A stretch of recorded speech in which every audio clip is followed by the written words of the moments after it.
it appears bleak and solitary.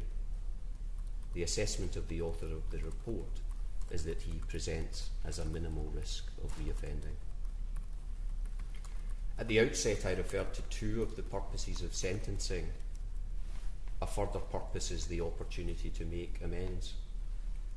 The author of the report confirms that the accused recognises that any attempts at atonement in the future may prove futile, but that he wishes to make a start by repaying the sum embezzled. On the last occasion, I informed your Lordship that on 5th June 2024, a restraint order was granted in relation to the accused.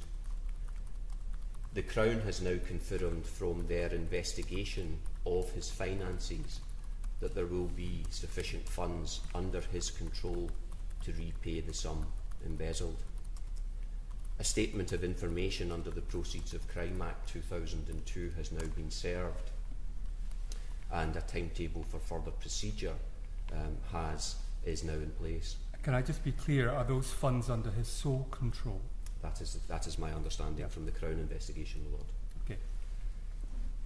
The Proceeds of Crime Act 2002 prevents this court from imposing compensation at this stage, but in due course during that procedure, any sentence imposed today could be varied to include the imposition of a compensation order.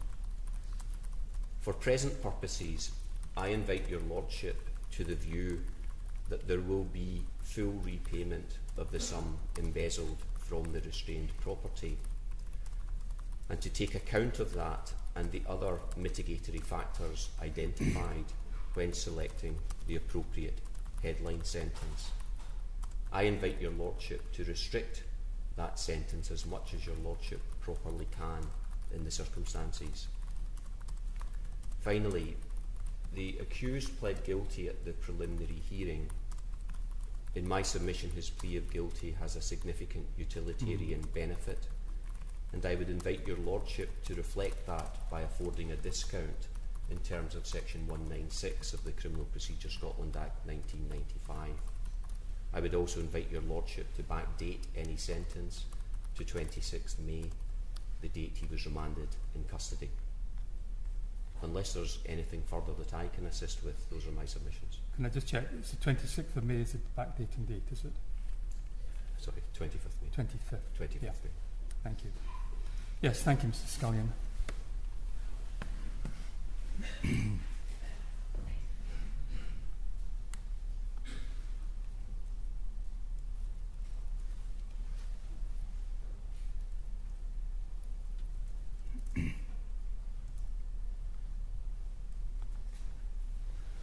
You stand up, please.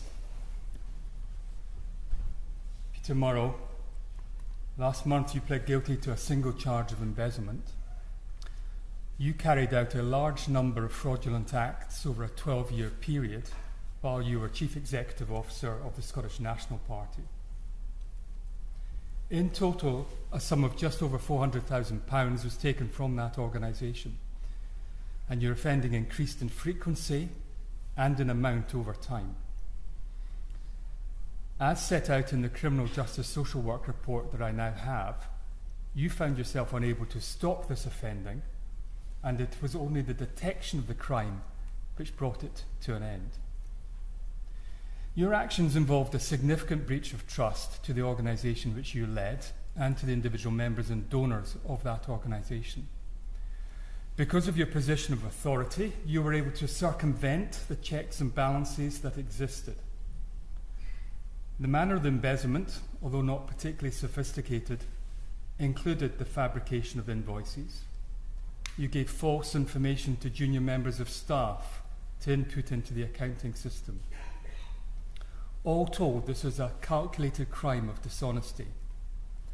And let me make it clear to you, one factor in the sentence which I impose today will be to act as a deterrent to any senior officials in other large organisations who might be tempted to abuse their position in the way that you did. On any view, the sum involved in this case was a substantial one, and the period involved was a long time. Now, the author of the Criminal Justice Social Work report sought to explore with you the reasons for your offending. You identified possible factors arising from your background, working life, and personal circumstances. But in truth, it is very difficult to get a clear picture for what drove your actions. Many of the high-value items acquired by you were not even used. And for my purposes today, I think it's sufficient to say that I cannot identify any factors which caused you to offend, which might be considered to be mitigatory factors. Now, I've listened very carefully to everything said on your behalf by Mr. Scullion. You are, of course, a first offender, albeit this indictment covers a lengthy period of time. I acknowledge that you've played a role within a very successful political party in Scotland, and the public coverage of your downfall will make future employment difficult, if not impossible. The author of the Criminal Justice Social Work Report considers that you are not attempting to minimise or excuse your offending in any way. You are described as remorseful, and I accept that. You present a minimal risk of general reoffending according to the risk assessments carried out on you.